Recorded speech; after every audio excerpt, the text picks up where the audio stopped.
Good evening to you. How is everybody? It is good to see you, and it is good to be seen by you. I hope you're having an absolutely excellent evening this evening. I, of course, am your Dungeon Delver, the host, and I hope you're all doing exceptionally well.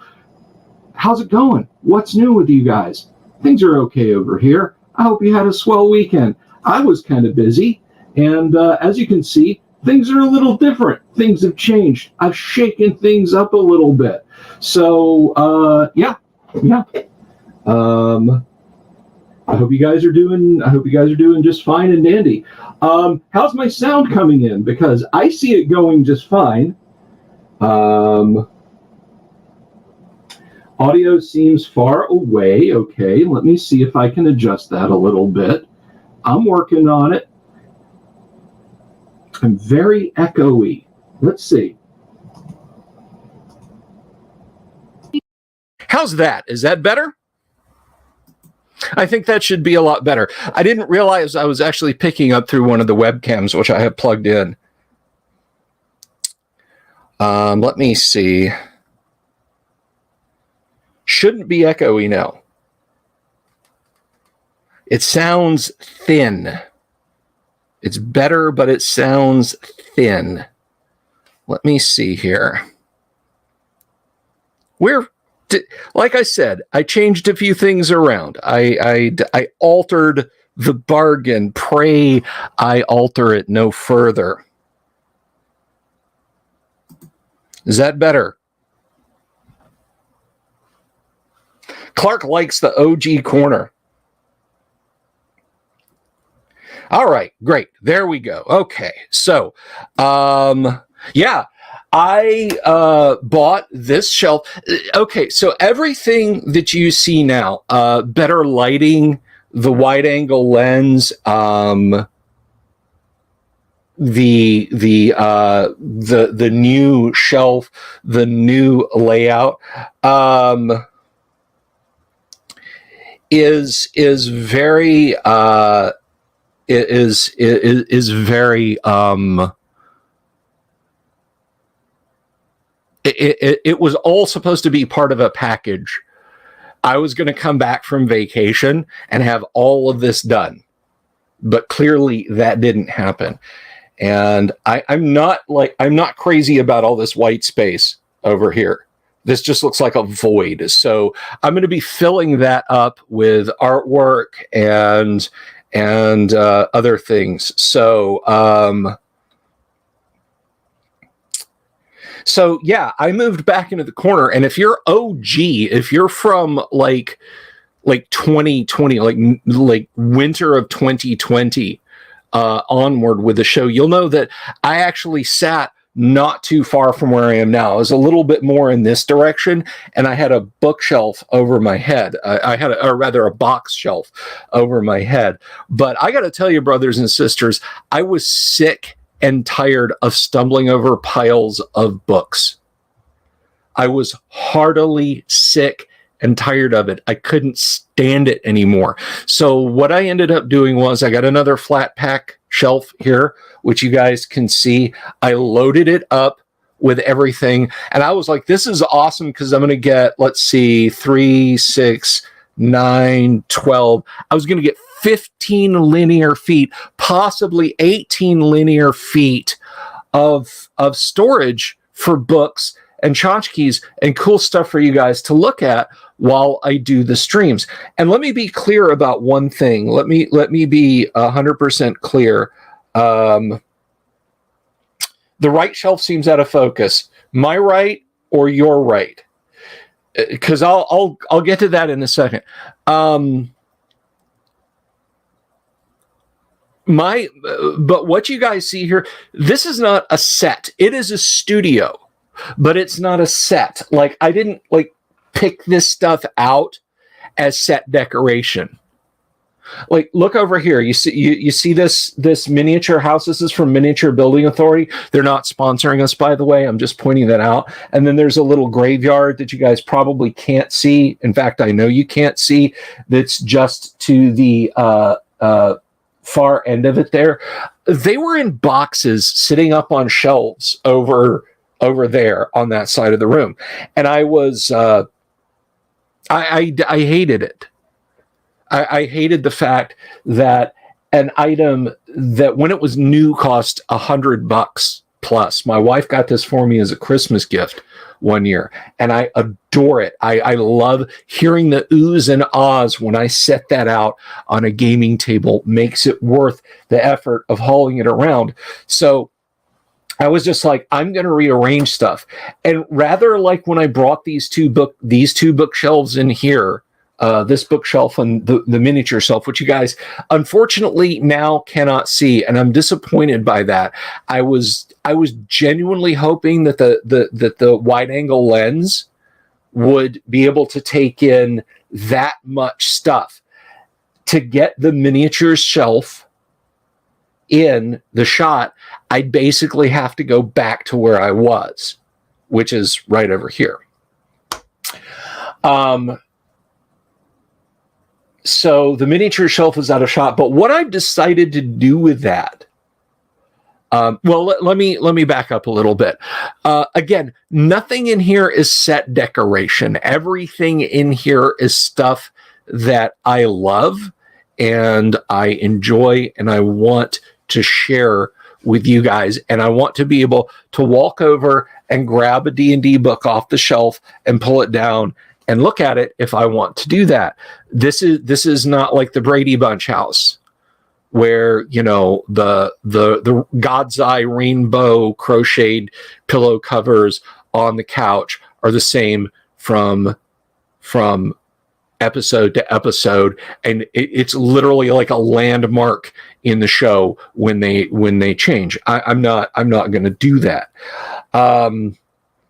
But someone asked about Yang. You were asking about the blurry lens. It is the nature of a wide angle lens that it's going to blur out a little bit on the corners. There's nothing I can do about it. I could get a proper panoramic lens. That was $15. A proper panoramic lens would probably cost more than my camera, and my camera is not a cheap piece of junk. My camera is a very expensive DSLR. Well, expensive to me. There's probably sports photographers and nature photographers who are like, "Oh, your camera was $500. So what? I have a lens cap that costs $500. You know, so you guys know how it is here. So, I've done the best I can with what I have, and I hope you guys like it. Now, as far as the miniatures and as far as the stuff you see goes, this will cycle because I have cool stuff that I want to show off to you guys. Now, there's a YouTuber. I don't watch his live streams anymore. He started out as a tech YouTuber and is now like a rambling paranoiac. But I remember watching one of his shows once, and I like over on a shelf was like a stack of classic RPGs. There was like an expert set box. I think there was like a 2E Dungeon Master's Guide. Sitting on top of it was Swords and Wizardry, and there was a big bound copy of Osric under all of that.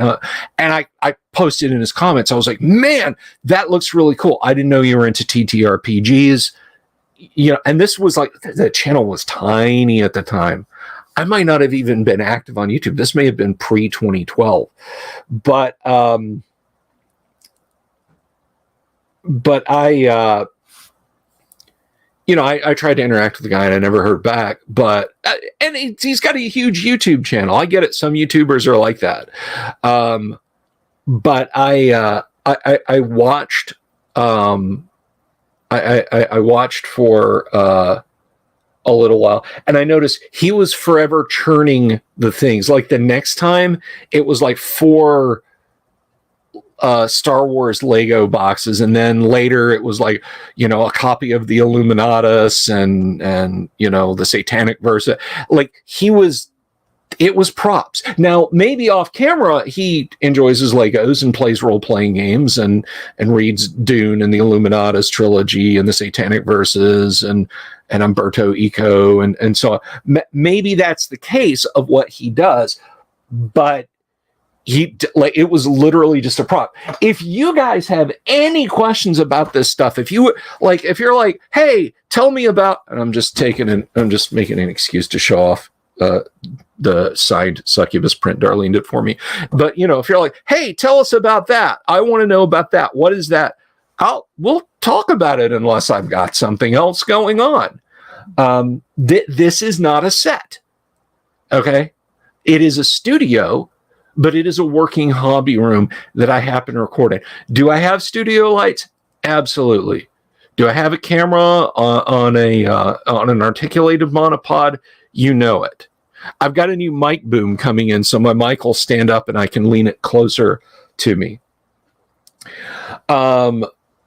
So what I'm saying here is, guys, is I'm inviting you into my hobby room, and I want you to have the best experience possible, since I can't have all 4,706. That's right. We're at 4,706 subscribers on the channel. Live updates is still broken. I asked YouTube to look into it, and they're going to get back to me whenever they can. I talked to a person, or a very clever AI, today about it.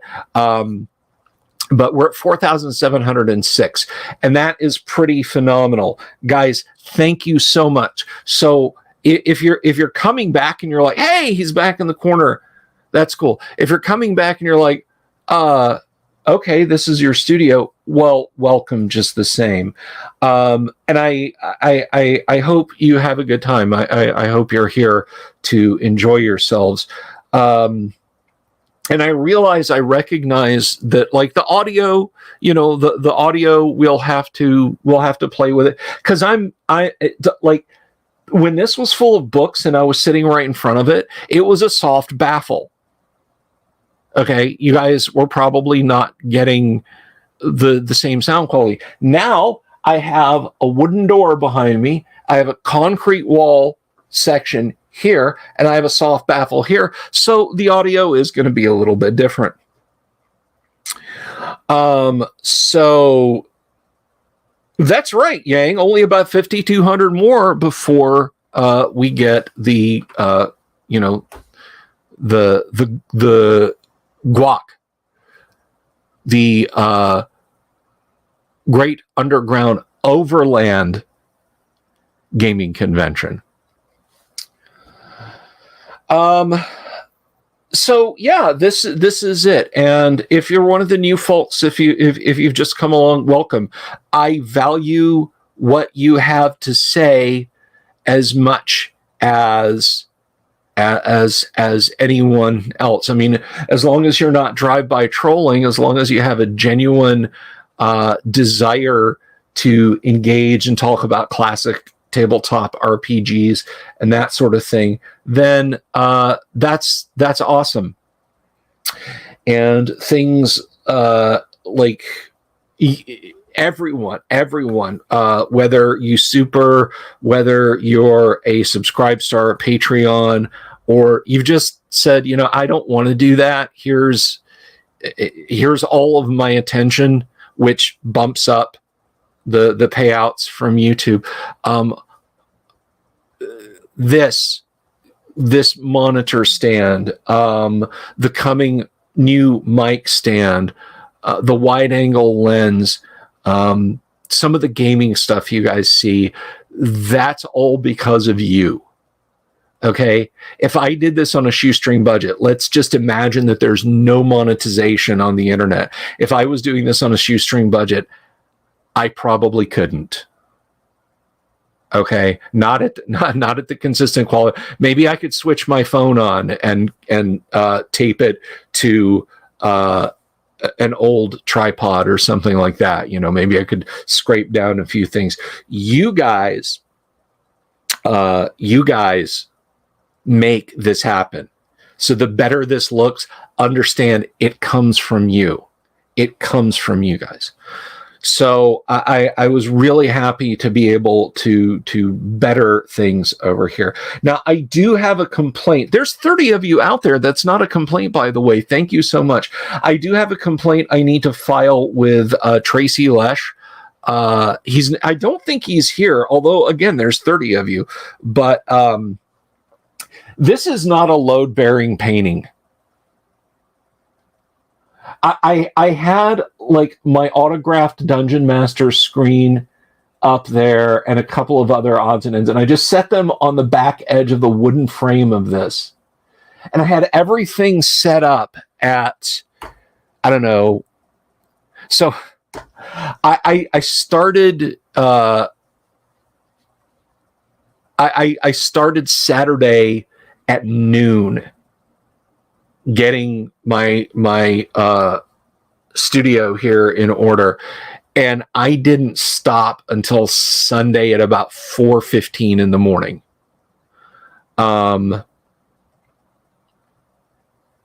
But at some point during that, I had gotten everything squared away the way I wanted it. Hey, Apocalypse Dan.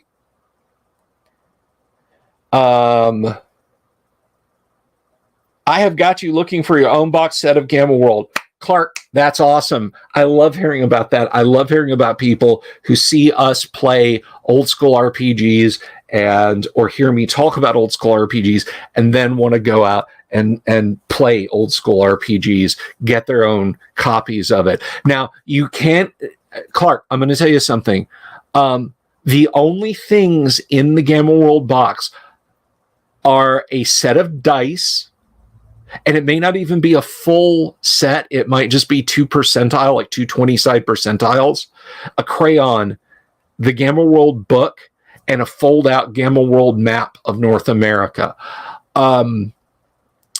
If you get the pod version, you get a set of JPEGs of the map. You can assemble those into a single large image, and then you can take that to an office print shop and have them knock one out for you. And then, you know, Bob's your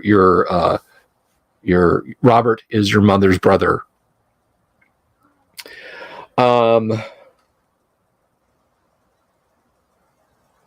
I'm glad you can see the new setup too, Dan. But anyway, to get back to what I was saying about showing you guys things, you know, this is what I do.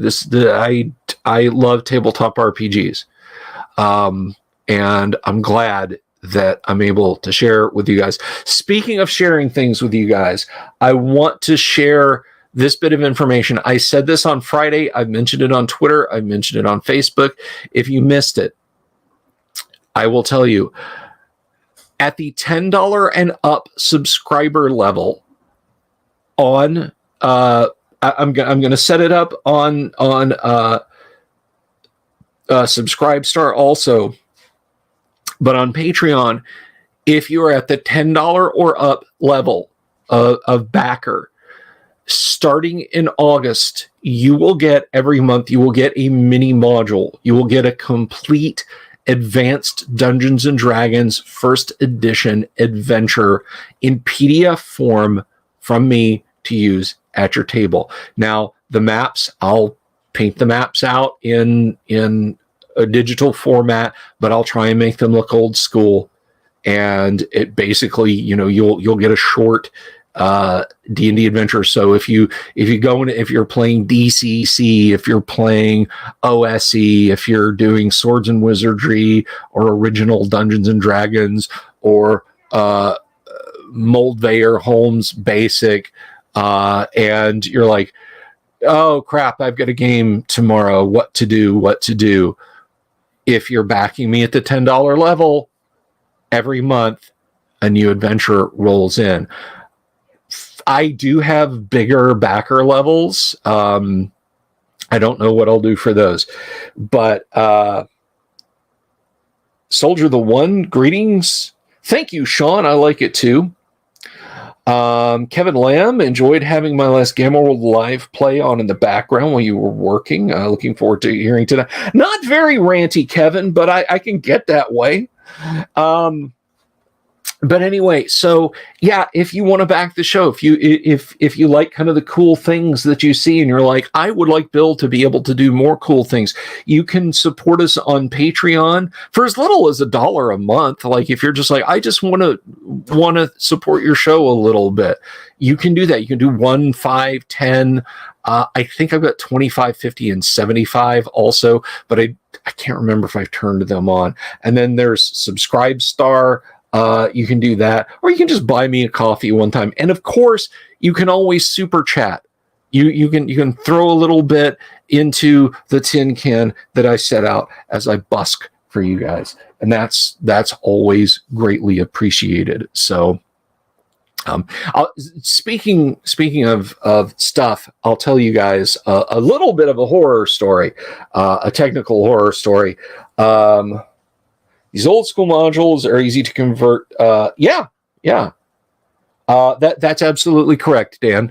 My modules are computed in the oldest of school ways, in that I like what I call the G approach. A G for Gygax, G for Giants. If you look in G1, I'll get to the horror story in a second. But if you look in G1, Steading of the Hill Giant Chief, wow, there's 35 of you out there. Welcome to you all. Steading of the Hill Giant Chief, we can look at that actually. We just move that. If I can find it and pull it down without causing a commotion. Can I get that? That's A1, D1 to 3. These are not in order. Who has been through my modules and gotten them out of order? Oh, wait, that's me. Let's see. I'm trying to find my G modules. Where are they? WG, T1, faux copy. Okay, all right, look. I can't find it. And this is not something I was planning on really talking about, but I mean, here we are. I'm rambling, right? I'm rambling. The G series will say, here are 4 hill giants. Hit points, 33, 27, 38, 40. And then lists their treasure and any notable items. It doesn't go deep into stat block.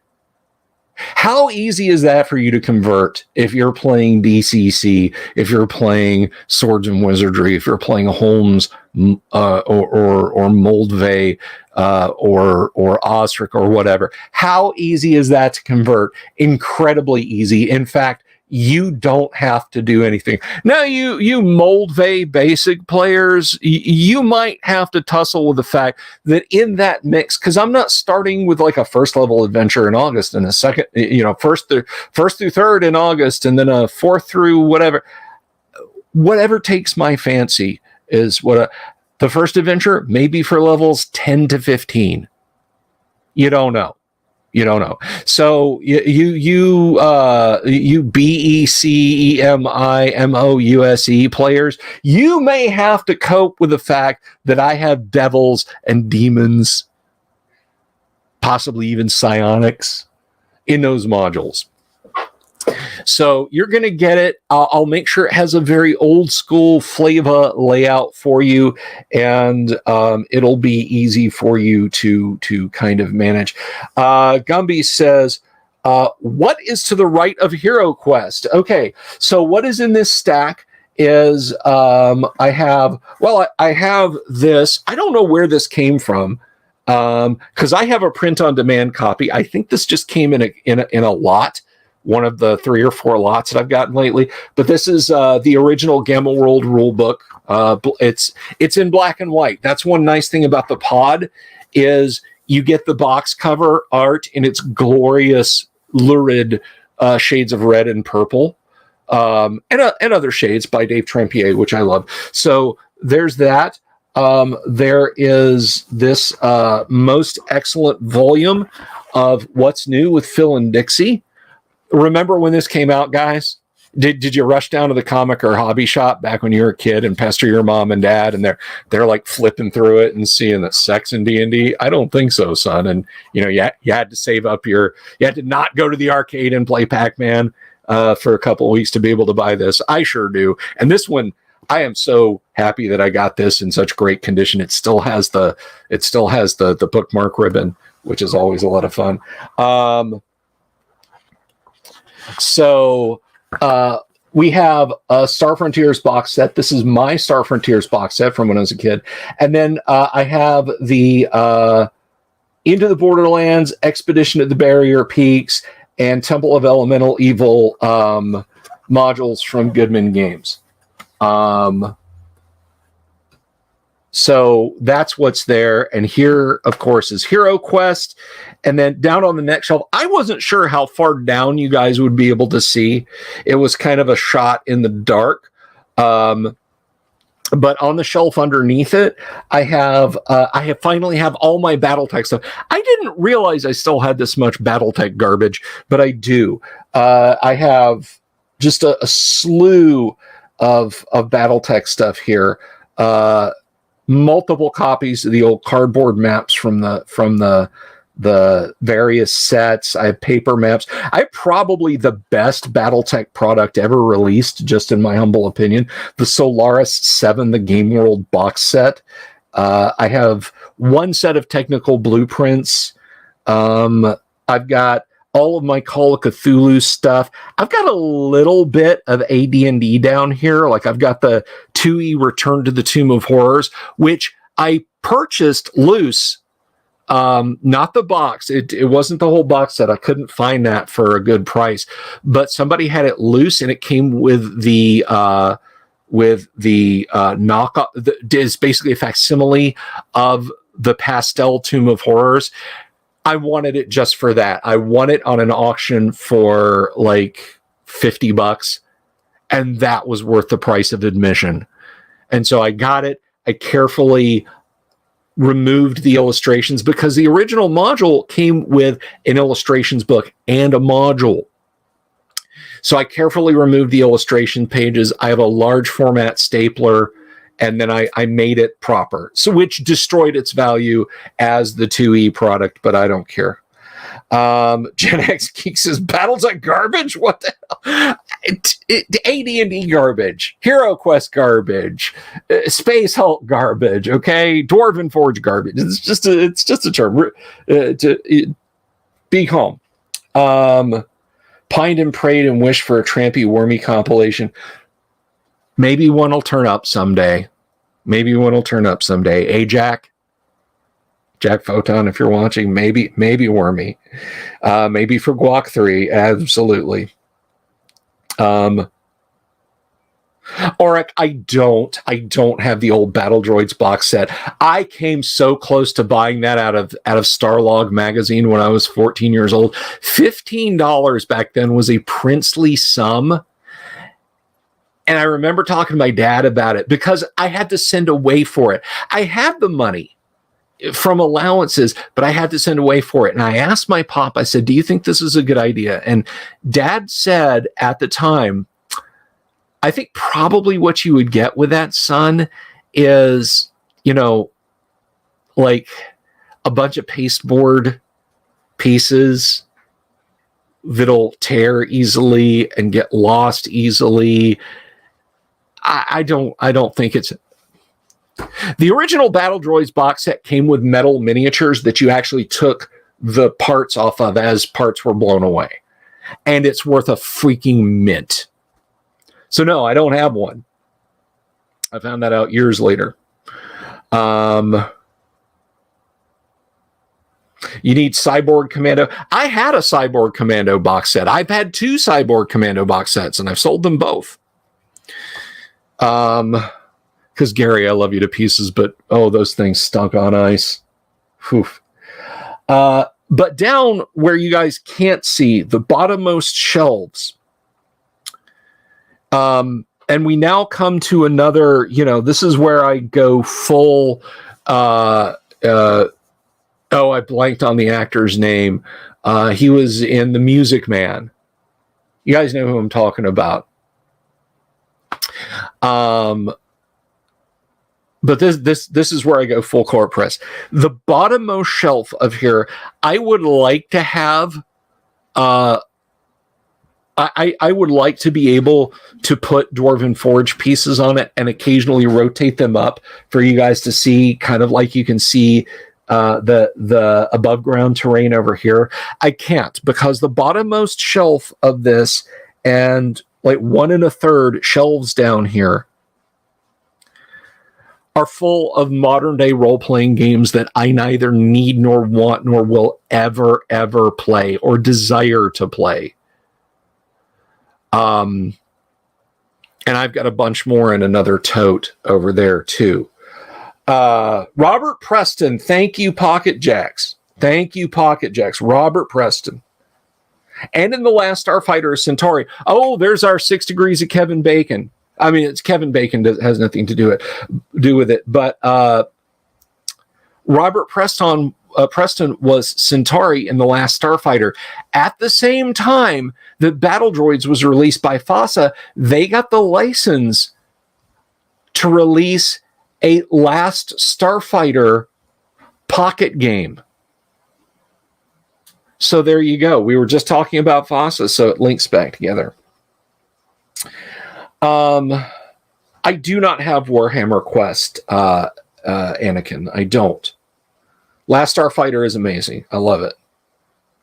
So, down here, I have a bunch of hero system stuff.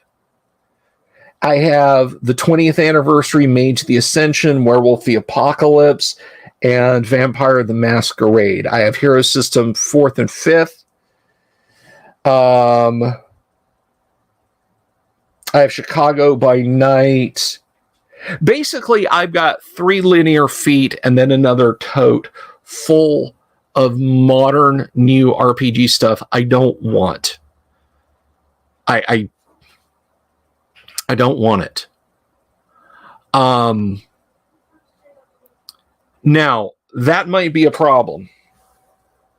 Champions did have a Top Gun game, and the Champions Top Gun game was tantalizingly close to doing something that I wanted back when Champions Top Gun, FASA Top Gun, was tantalizingly close to doing something that I wanted back when I played Battletech, and that was conversion of real world systems.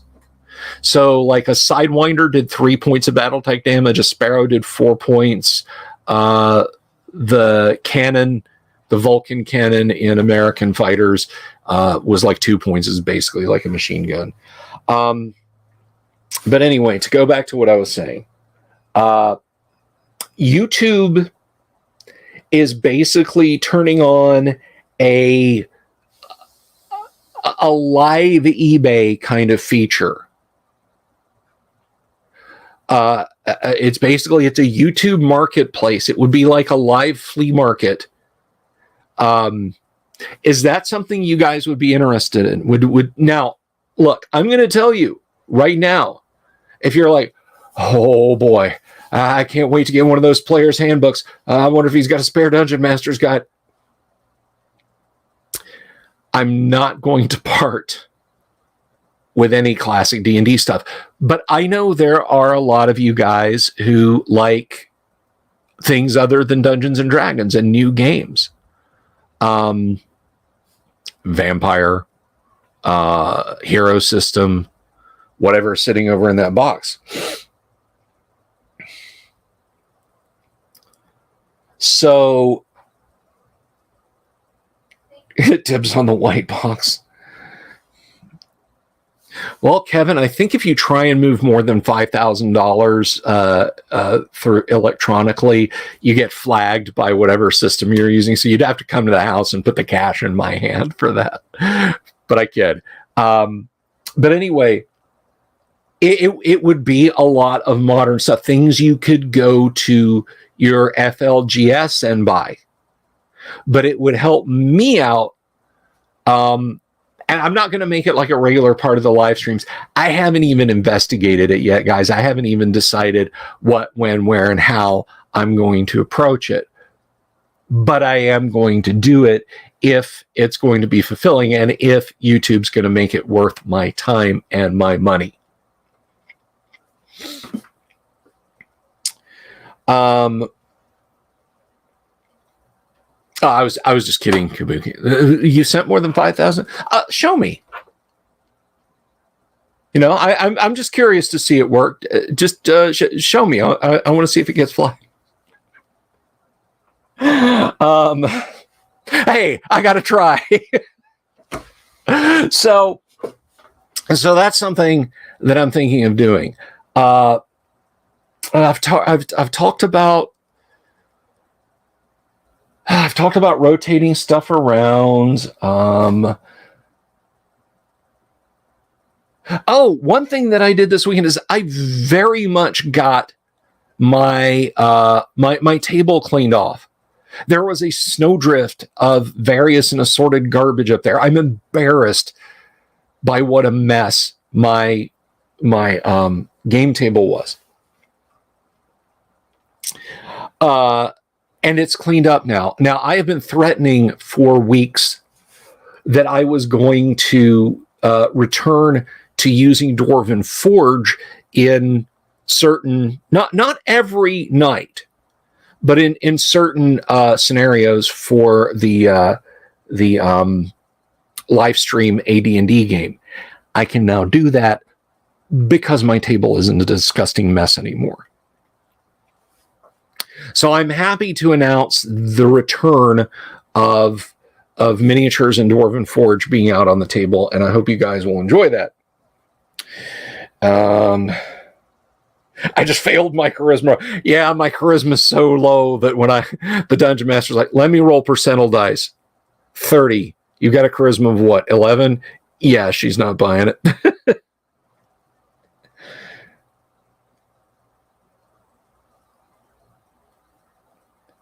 Bought all your stuff 25 years ago. Everything else you printed and made. Very cool, Engine Joe. Made a new game table space yourself. That's awesome. That's awesome. I had this one handmade. This Jack Photon and I were kidding each other. He sent me some suggestions for studio setup, which if I had like 5 more feet in every direction, I might actually do, except for one. He was suggesting like cut down your table and your no. No. No, I had this table made for me by a fellow who played AD&D with us. And the story of this table is that this room used to be completely unfinished. But because it was a big bare room, we'd come out here and play AD&D on Saturdays and Sundays. And the table that I had was one of those rectangular wedding tables. You know what I'm talking about? No, not a wedding table, like a rectangular event table, banquet table. And it was as uncomfortable as hell to sit around. My mom had loaned it to us. And I mean, it was our dining room table for a number of years. It was, it was what it was. So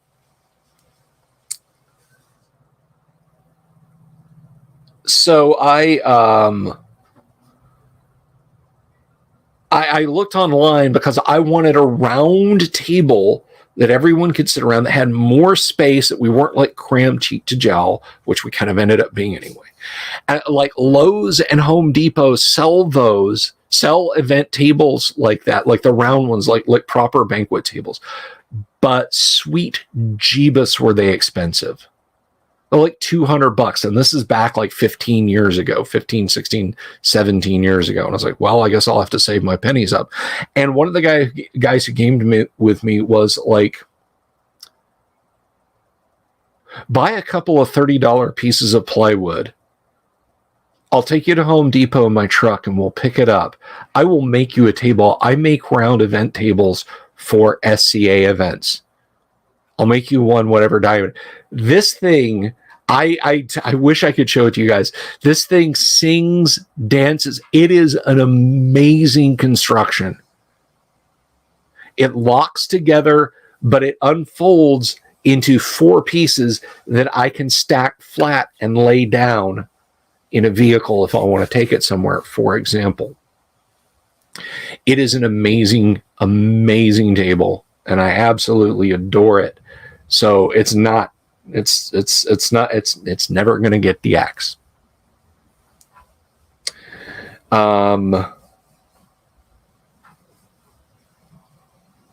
So I like this table. I remember once we were looking at, you guys can find the videos that they make things, they're called rotating capstan tables. If you know what a capstan is, the concept probably is not lost on you. But what it is it's a table that's about 3 feet around. And it has this incredibly complex gear and lever mechanism inside. And you take the edge of the table and you rotate it, it irises open into a 12-foot diameter banquet table or 10-foot diameter banquet table from the 4-foot diameter one. It literally just locks out. They are horribly expensive. They're north of 5 figures. They're like $10,000-$12,000 tables. And I was showing it to Richard, the guy that made this table, and I was like, that seems expensive. And he was like, yeah, but if I was to make one, that's about what I would charge. And looking at because they'll show you that they had 3D animations of how the levers move and everything. And I completely get it. It is a precision machine. I mean, it's literally, and they have them that have power sources. It's like they have a motor, you wire it into your house power and you flip a switch on the wall and the whole thing. It's very James Bondian. So rotating capstan table. On the other hand, I could modify the sides of the table to have hinged leaves. I could do that. I could definitely hinge that. Maybe I'll talk to Richard about that. Maybe I'll do that. That's actually not a bad idea. I do like the idea, Jack. Tables can get expensive. I'm not Joe Manganiello. Who is? Right? Who is? It's like when they did a video of him oohing and aahing over his custom generative organ extension compensation table. I was like, yeah, if I had Joe Manganiello money, I would be able to afford that too. And I hate, okay, somebody asked for a rant and you're getting it now. Somebody said that they wanted a rant. And so you're going to get one.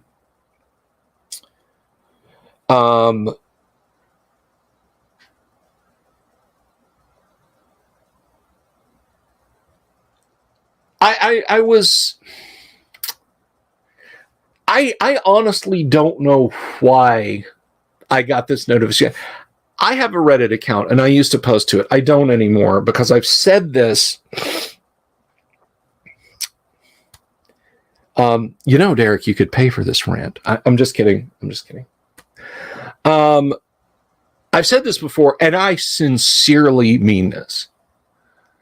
I believe that Reddit now, not when it started, because understand, the people in charge of Reddit assiduously destroyed web history of their partner who helped create Reddit. Like they went on a Warhammer 40K anti-heresy digital book burning to erase knowledge of him and what he did from the internet. They're awful people. Reddit is a Chi-Com demoralization psyop. That is how I feel about Reddit. Oh, no, Bill, not these subs. They're based. No, they're not. Yeah, they're based out of Beijing. That is how I feel about Reddit. When I used to have a Reddit account. Well, I still have a Reddit account. I should probably delete on it, but I still occasionally get notifications from Reddit. And this came up and said it was like for a D&D subreddit.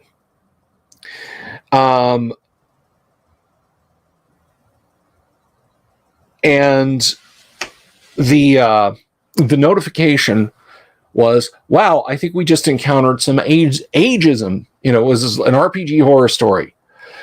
Because a couple in their 40s had been enthusiastically seeking a Dungeons and Dragons game locally. They responded. They had a good interaction with the dungeon master. They had their session 0 meetup with the dungeon master. They were ghosted on social media, and when they found the post again, when they went back and looked at the post, this person never contacted them back or anything like that. When they went back and saw the looking for gamers ad, it was like, must be between like, hang on.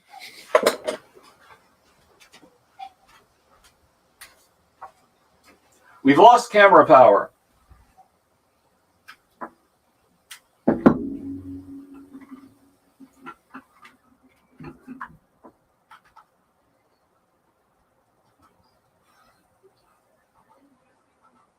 Oh wow, it's pulling it up with just one.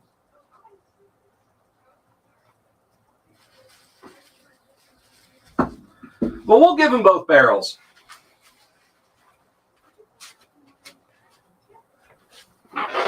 I got a new power bank, and yes, I'm being targeted now. The Chinese heard me bad mouthing their government, and now they've got the drone strike ready to hit me. Kevin, I love that. They cut the power.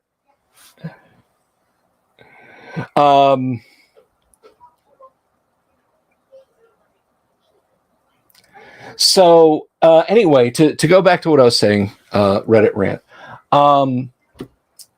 So these people basically found that the ad that they had that they had responded to had been changed, saying that it was for people that, like, the game was for people like 25, like teenage to 25. Like, they were basically thrown out of the game immediately before they even had a game.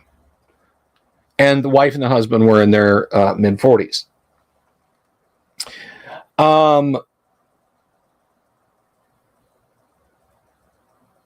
And they were so disappointed. They were so let down.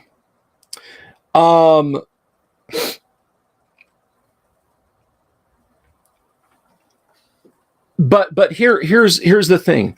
So many of the responses underneath were like, yeah, it's kind of crap that they didn't let you know, but I can totally get that because, you know, I can see your gatekeepers, and, you know, they probably thought you were going to be like, lol, Gygax, lol, Tomb of Horror. And I just, like, I wish I could slap people over standard TCP/IP. I really, like, the number of people defending that decision was infuriating.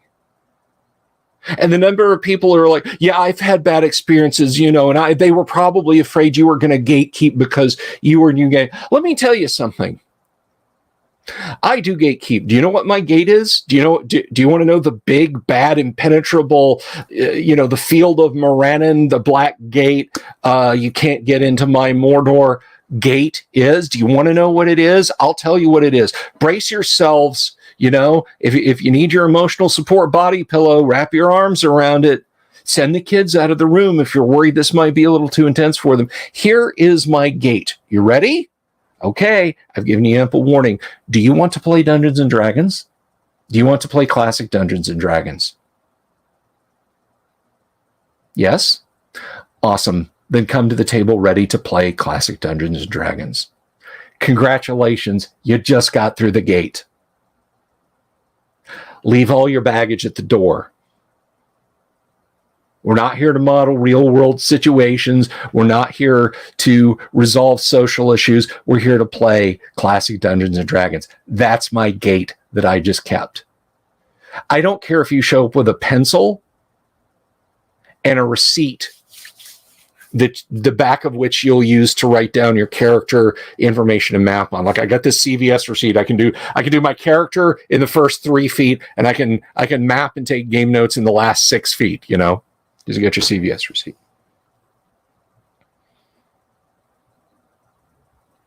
That's it. That's all. That's all I've ever gatekept as. People are like, we should have gatekept our hobby. And yes, we should have, because I think there's a bunch of people who don't want to do that. They never wanted to play D&D. They wanted to be seen playing D&D. They wanted to be, geek became chic, okay? Geek became chic. So folks, they wanted to be seen. They wanted to make sure that they were seen doing the right thing. Just play D&D. Just play D&D. It's as easy. It's just as simple as can be. There's nothing difficult about it. That's the gate. Now, do you want to know the difficult gate? Do you want to do the actual no kidding around gate of Mordor thing? It's the people who wanted to be seen playing D&D. It's the people who will show off a $12,000 gaming table as if that's the entry point. As if you're not doing that if you're meeting up with friends in the 24-hour McDonald's and all having a small order of fries every couple of hours, because that's the only place you got to game. Or, you know, maybe I've heard of people like their gaming groups meet 3 times a year, you know, in the summer, around the holidays, and after the first of the year, or, you know, so just basically every 4 months, because they're scattered across the country, and that's the best they can do. I don't gatekeep, except, do you want to play D&D? I don't present any of this stuff as being necessary to play D&D. And I never have, and I never will. I might joke around when people are like, I don't use miniatures and I don't use Dwarven Forge. I find it distracting. My comeback to that I say with a smile on my face is, well, that's usually what people who can't afford it say. I kid. I mean, one of my new favorite YouTubers is this guy named Dalton, his Pole Barn Garage. Check him out if you like to watch a dude wrench on cars that you would think would have to go into a crusher.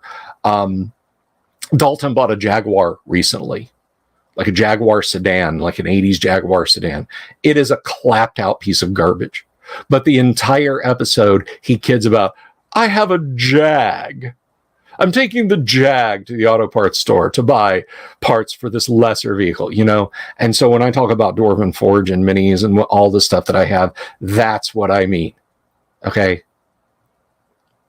If you show up at my house with a pencil, screw it, I have pencils.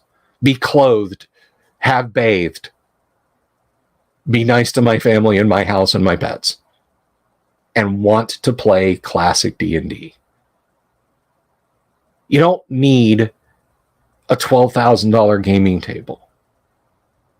You want to impress me? If you're a celeb that plays D&D instead of huddling up with other celebs to play D&D when you go to cons, sit down with the people who are like, this is I can't, my son wanted to come and I'm here with him. I don't even know what this is about, you know? Maybe take $12,000 and buy D&D materials for school or, you know, Boys and Girls Club.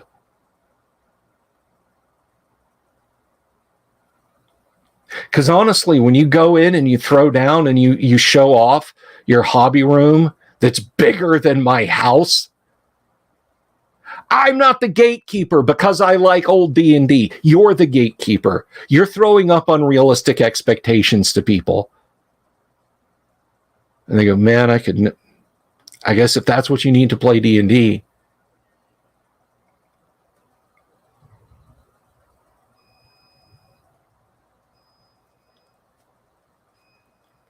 D&D is in here, and it's in a set of dice.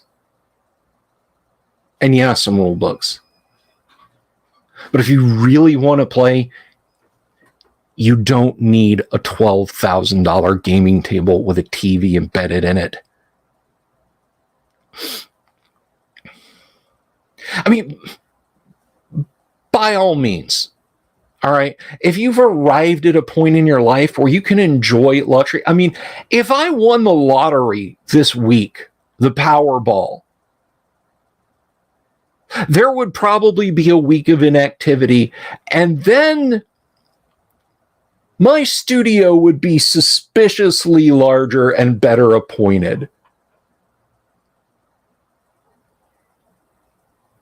I get it, right? But it should never be espoused that like that is some goal. Gaming with your friends in a friendly atmosphere is the goal.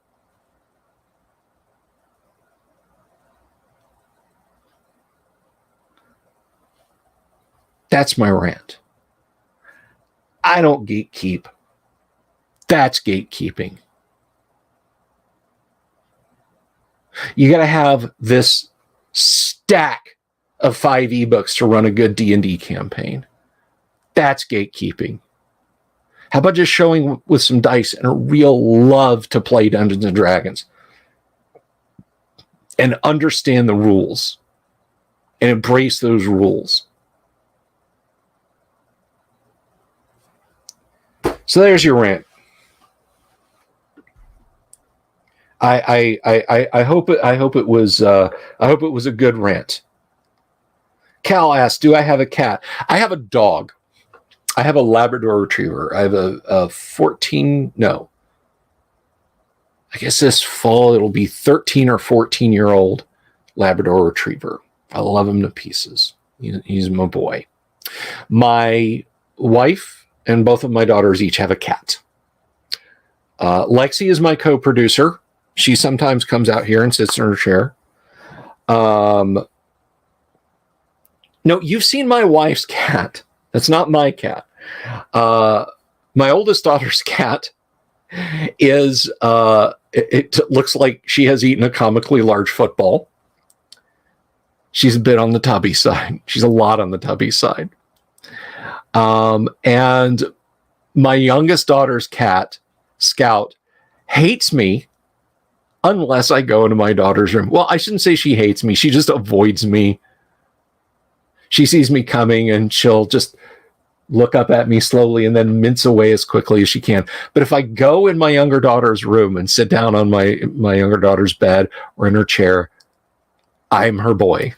She hops up on my lap. She lets me pick her up. She purrs hard. She leans into me. As soon as I step out of the room, she does nothing but meow annoyedly at me.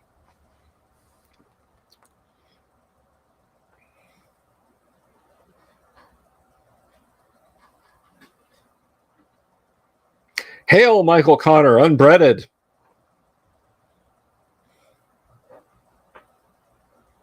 If I win at Powerball, buy a bunch of gas stations. If I win at Powerball, I'm going to buy the 7-Eleven franchise across the highway from my subdivision, and I'm just going to spend every day just sitting there doing scratchies. just.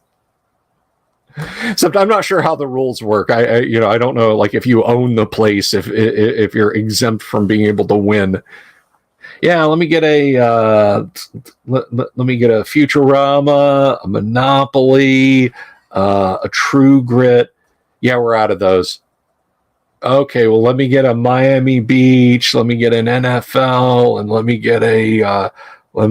get a Circus. We're out of all of those too. Well, what ones do you have? None. Our boss bought them all.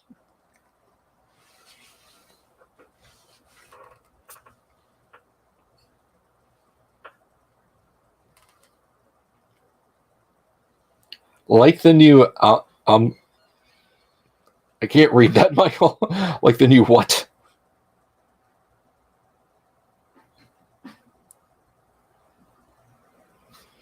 If people played cat people in D&D 5e, like with real cat personalities,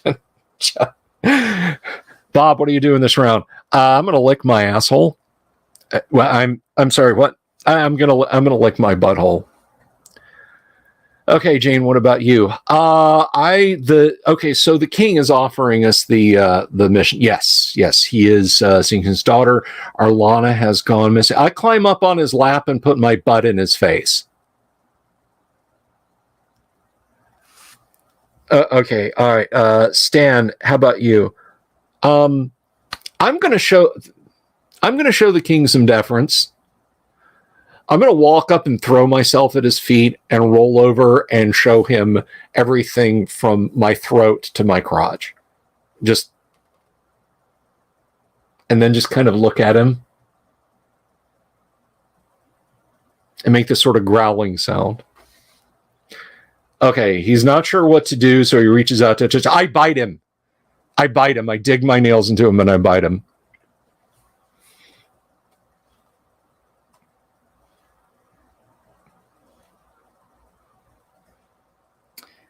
If you won, you would fund Ringo's There Will Be Dragons as a show. Oh, John Ringo. Okay. I was like, what does Ringo Starr have to do with There Will Be Dragons?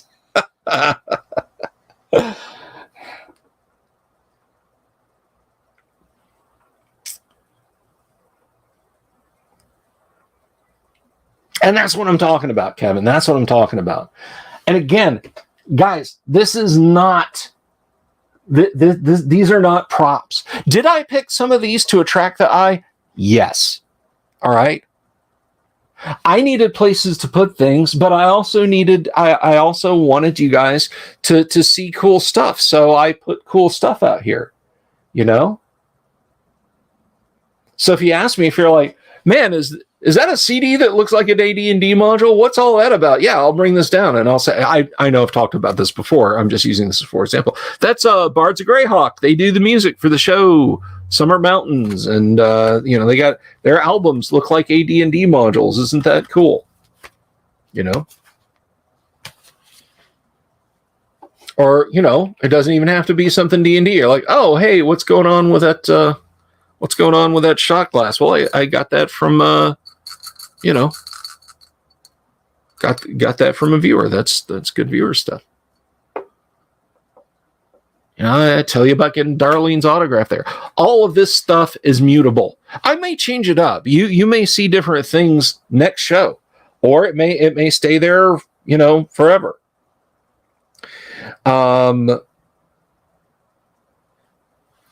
Oh yeah, Dungeon board game. Got this dungeon board game in a purchase from Goodwill. I bought a lot from Goodwill auctions. Now, this was back in the early 2000s. Goodwill now knows anything with Dungeons and Dragons on it, they put like starting prices way astronomically up.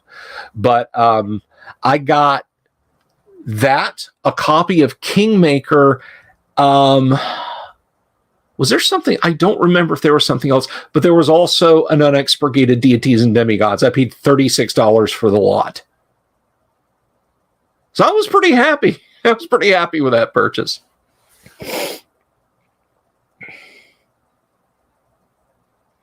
Hey, Death Angels, good to see you.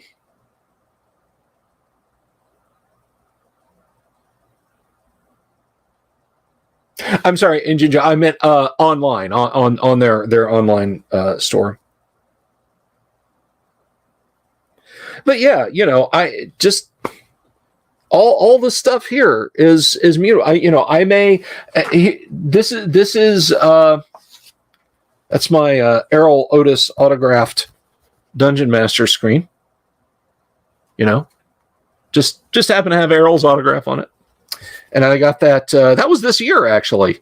I got that on that this year. But next time I might swap things around, because here I've got the wooden OD&D set. And I just made a bunch of stuff fall over. Hang on a second. Put that right back up there.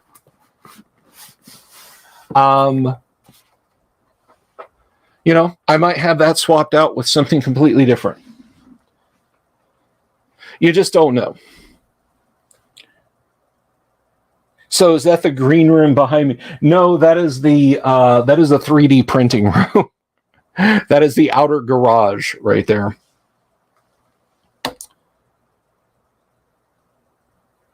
Got a dungeon board game found at. I'm glad you rescued it, RPG Grandma.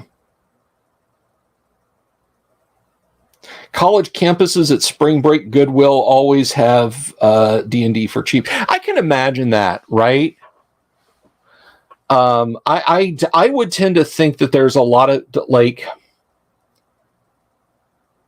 you know, you spend 4 years at a college in a dorm, and maybe you build up a small library of tabletop role-playing game stuff, and you hit 22 and you're just like, I don't want this anymore.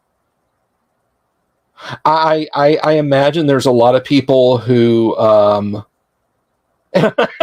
James Seymour. There you go. I see what you did.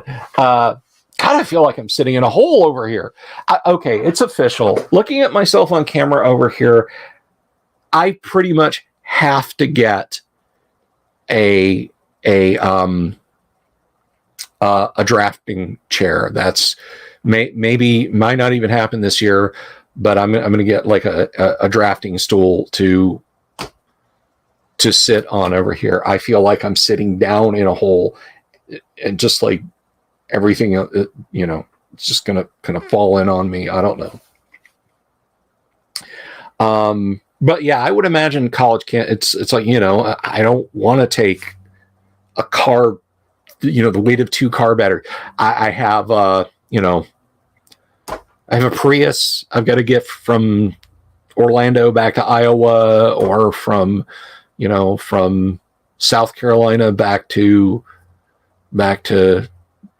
Boulder, or, you know, maybe you're flying home, maybe you're not even driving, and then space is even more of a premium. So yeet, out that stuff goes.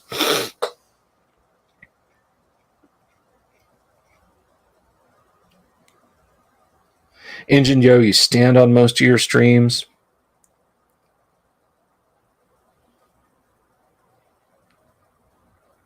Dark Tower. What about Dark Tower? I've got Dark Tower around here somewhere. It's somewhere. It's over here. Let's see what's over here. Quests of Doom. 2 copies of Warhammer Fantasy Roleplay. A 5e Eberron book. I think I meant to sell that to Doom Sword, and I just got to throw it in the bundle. I have The Economist, which has Gary's obit in it. I have a copy of Information Week, which has an article by yours truly in it.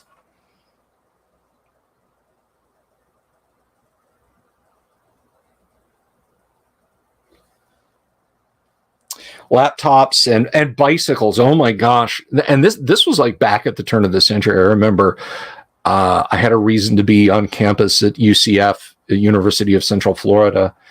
And good Lord,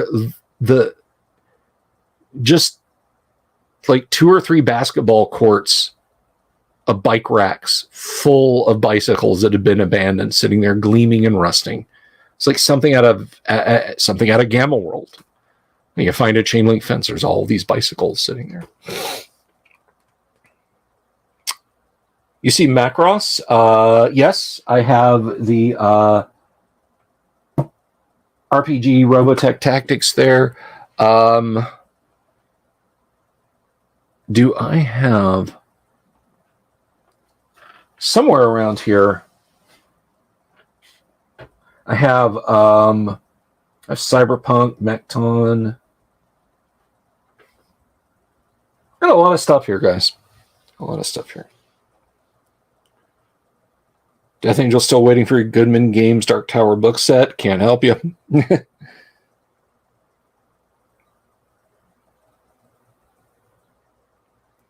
But anyway, thank you all very much for hanging out with me tonight. It has absolutely been a blast to see you guys, and I hope you like and appreciate what you see. If you haven't already, please do click the subscribe button, click the bell icon for notifications. It's really super duper helpful to me when you do that. And as I said, you can support the show.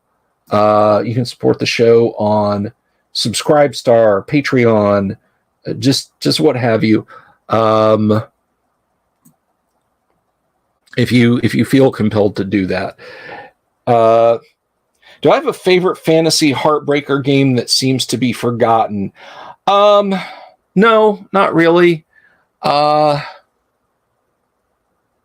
mean, I would say Warhammer Fantasy Roleplay 1E is pretty forgotten, considering what they did to the Warhammer Fantasy world. Most people, it's weird. Like, I know a lot of people who are like, "Oh, my dad started out with D&D at the beginning. Oh yeah, what did he play? 2nd edition." And it's kind of the same way with Warhammer Fantasy, where it's like, "Man, I started Warhammer Fantasy with 2E." It's like 1E was great. I'm not gone yet, RPG Grandma, unless you're leaving. The blur on the sides is because the wide angle lens just does that. That's not a focus thing. That's not something that I can. That is physics. that is optics as they have existed. I can't really help that. But yeah, no, I would say it's probably Warhammer Fantasy Roleplay is my fantasy heartbreaker. Yes, they did. They blew up their fantasy world.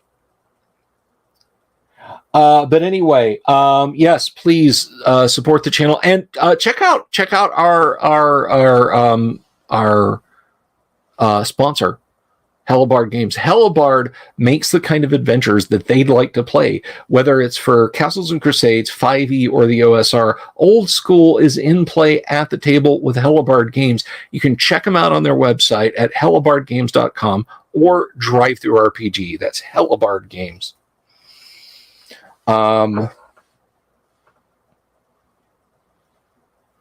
I know a lot of people love Mordheim.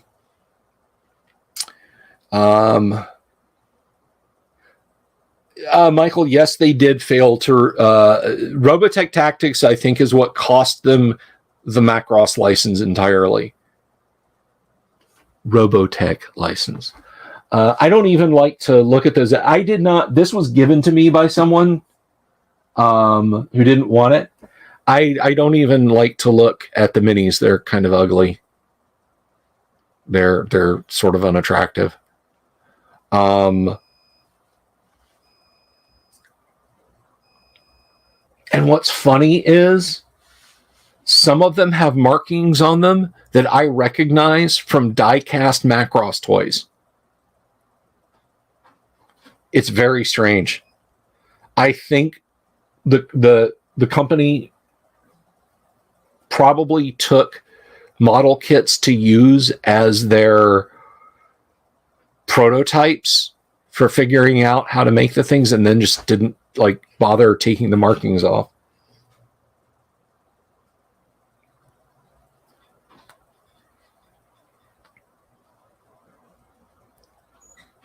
Don't forget Piss Pot Boy.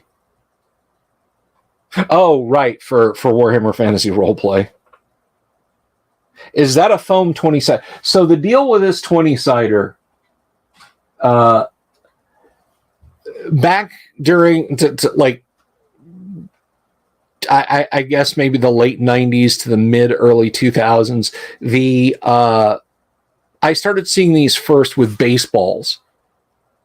But they were a foam half baseball, and there was a transfer. There was a vinyl transfer you'd put on your car window that looked like a spiderweb crack of glass going out from it, like the baseball had smacked in there. And then I would see tennis balls and half football. But the footballs, of course, because you don't want a blind spot that big around, were little ones, so they were kind of ridiculous looking. And same for basketballs. So Think Geek made a D20, like someone had thrown a D20 into your window, which made a little less sense because it's like, why would you be outside throwing a D20 back and forth? But anyway, my niece got me the D21 off of Think Geek. And it was so badly made that the die like fell off the decal, and the decal would not stick to anything that I had. Like I had a dead flat screen monitor that I was literally, it was going to be a bit of set dressing for the web show, but the decal wouldn't stick at all. It wouldn't stick to anything except itself. So I kept the dice, and it's stuck up there with some 3M tape. So that's my D20. I still love it and appreciate it. Good men still exist. We're just ugly. I like that. But anyway, yeah, I am going to wrap up now. Thank you all very much for hanging out with me this evening.